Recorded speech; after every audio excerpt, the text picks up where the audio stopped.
Yeah, and I think something just like worth mentioning while we're on this topic is the fact of Han Kang's father. Yeah, you know about it. That's literally so stupid. When we talk about like comparing the husband and the brother-in-law, we should also consider how they see each other's wives, because that is also totally disgusting for me. How the husband sees the sister as so perfect, much better because she earns all the money and she is so smart. But then the brother-in-law being like, oh, our main character is like related with art. She's so exotic, she's so different, she's so pale.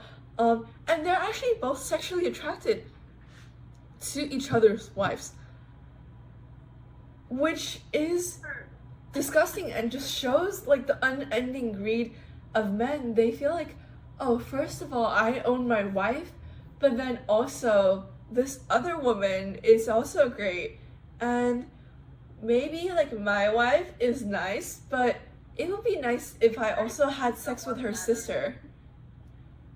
They're all being sort of spoiled by their wives to some sort of different extent. They get one thing, they want more. That's all. Yeah, I definitely agree with that. And I think like something that's worth noticing is, at least in the first chapter, how everything happens at dinner tables. So I think food is also like a motif that Han Kang uses in most of her books also. For example, like when we talked about earlier on the hierarchy in the dinner that the family had, where the father's on top, but also the dinner with the husband's company, where sort of the boss is on top and then it's like whoever's on top of the husband, and also their wives sort of cling on to their spouses or their husbands. And I think that's also very interesting, where the sort of power in society of women is determined by their spouse or their husband and not determined by who they are. Yeah, they're like an object being brought there, and whatever their husband did, they just listen and they being responsive to that. That's like all my feelings about those wives.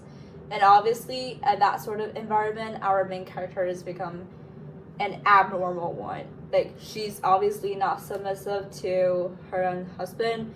She's not trying to engage in the whole, like, you know, workplace talking, chatting, chit-chat stuff. And she is not really trying to fit into each other. Like, there's a lot of stuff that she didn't eat. The only thing she ate is a vegetable salad or something like that. Yeah. And that literally, I can feel the whole atmosphere is like cringe and like awkward, but she doesn't care, which I think is good. And that is absolutely a sort of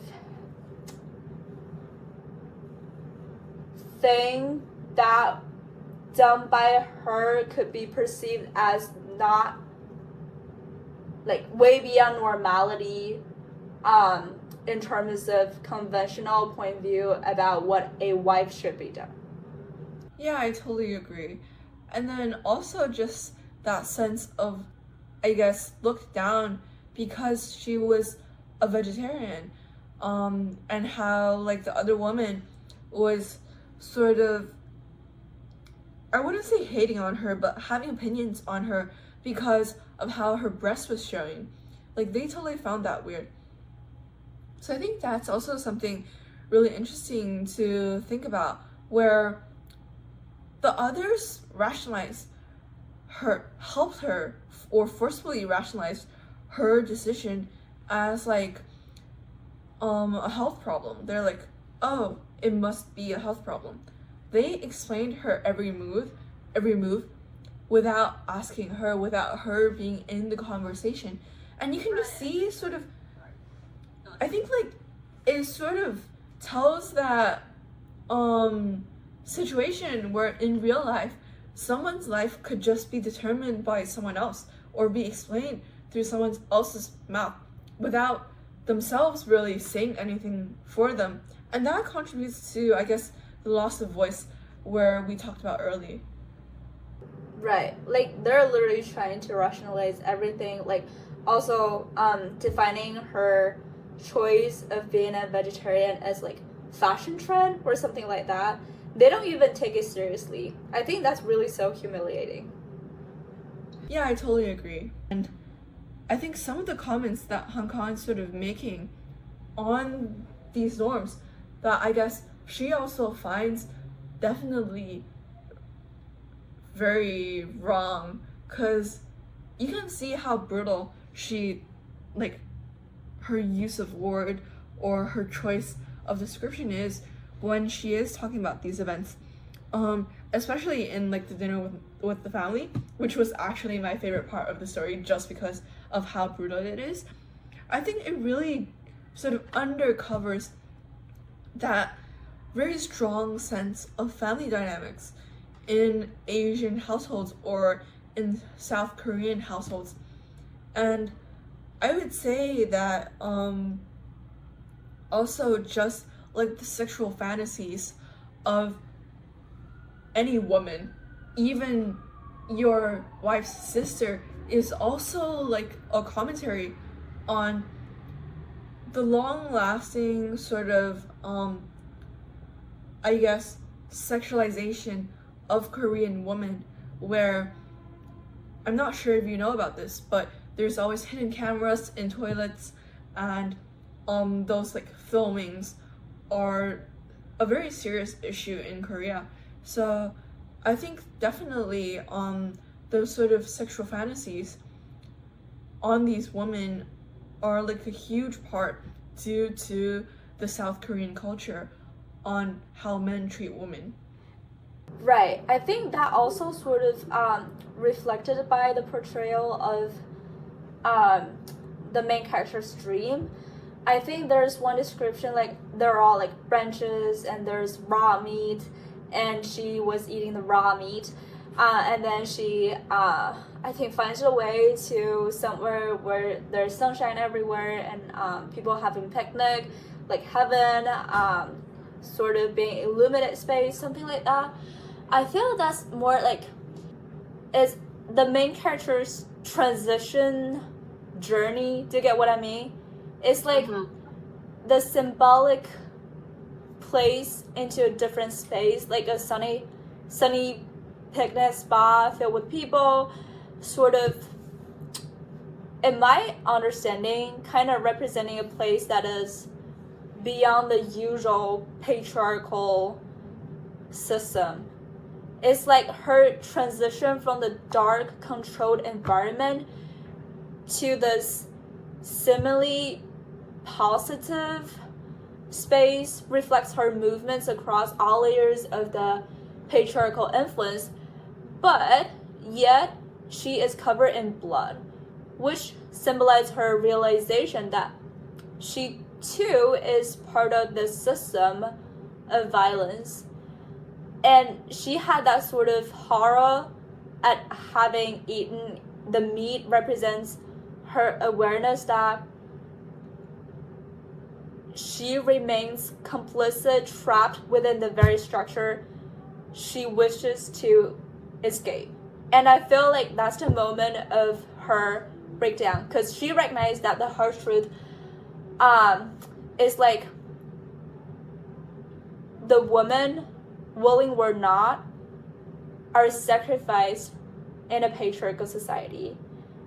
And this is like, it's just such a powerful realization that kind of showing her the hidden reality of her oppression. Yeah, and I think that relates back to our previous discussion very early on, where we talked about like the do no harm aspect of all of her decisions.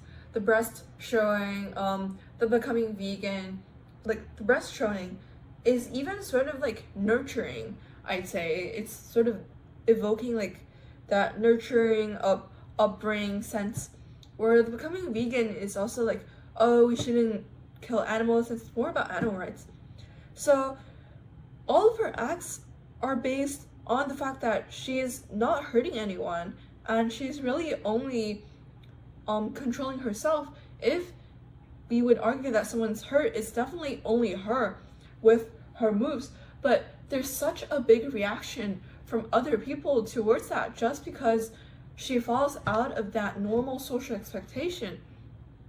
And that I think is very powerful. Yeah, and I think something just like worth mentioning while we're on this topic is the fact of Han Kang's father. Yeah, you know about it. That's literally so stupid. Yeah, cause actually like her translator. Yeah. This is Han Kang's first book that is translated into English, and I think like her translator obviously has a large part when like talking about credit for Han Kang winning the Nobel Prize, because if it wasn't translated to English, obviously it wouldn't get to such big of an audience. But both of them are female, and actually none of them are coming out and making any huge events with this Nobel Prize winning, which is actually like a huge thing. It is the first Asian woman who's won the Nobel Prize Award for literature. It is huge, and she's not coming out for any huge like events or celebration because she is saying, oh, there's a war going on, so we shouldn't be celebrating, which I totally understand. That is like a brave move for her to do, and that's really nice of her. And also her translator, both women aren't making this a huge thing. They're like, we have something more that we should focus on rather than us winning this thing. But her father came out and he's like, I'm gonna make this talk on how my daughter won the prize. When I literally had zero contribution to the Pope book.